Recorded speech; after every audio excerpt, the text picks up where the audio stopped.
വണക്കം മക്കളെ, ഞാൻ ഈ അവൽ സുബൈക്ക് റെഡി ആയിട്ട് എൻ്റെ ദിയനെയും ബിറുവിനെയും കാണാൻ പോവാണ്.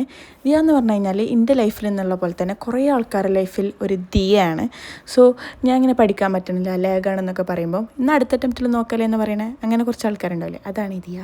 സോ ഞാൻ ദിയനെ കാണാൻ പോയി കുറച്ച് സംസാരിക്കുക, കുറച്ച് മോട്ടിവേഷൻ വേണമെന്ന് പറഞ്ഞപ്പോൾ ദിയയും ബിറു എനിക്ക് വാരിക്കോരി മോട്ടിവേഷൻ തന്നു. പിന്നെ അവിടെ എത്തിയാൽ പിന്നെ പ്രിൻസസ് ട്രീറ്റ്മെൻറ്റാണ്.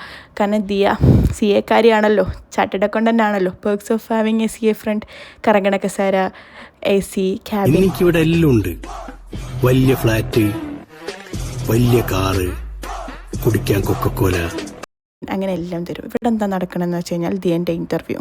യെസ്, ദിയ ഏതോ വലിയ ചാനലിൽ ഇൻ്റർവ്യൂ എടുക്കുകയാണ്.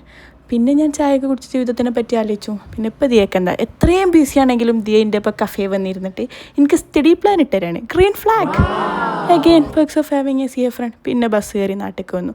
നാട്ടിലെത്തിയിട്ടൊന്ന് റിഫ്രഷ് ആവാൻ വീണ്ടും ഒരു ചായ കുടിച്ചു. പിന്നെ ചായ കുടിച്ച് കഴിഞ്ഞിട്ട് ജിമ്മിൽ പോയി. കാരണം നമ്മളെ സെൽഫ് ലെവലിൽ ഏറ്റവും ബെയർ മിനിമമായിട്ട് ചെയ്യുന്ന കാര്യമാണ് physical activity. Be like Ayesha. നന്ദി.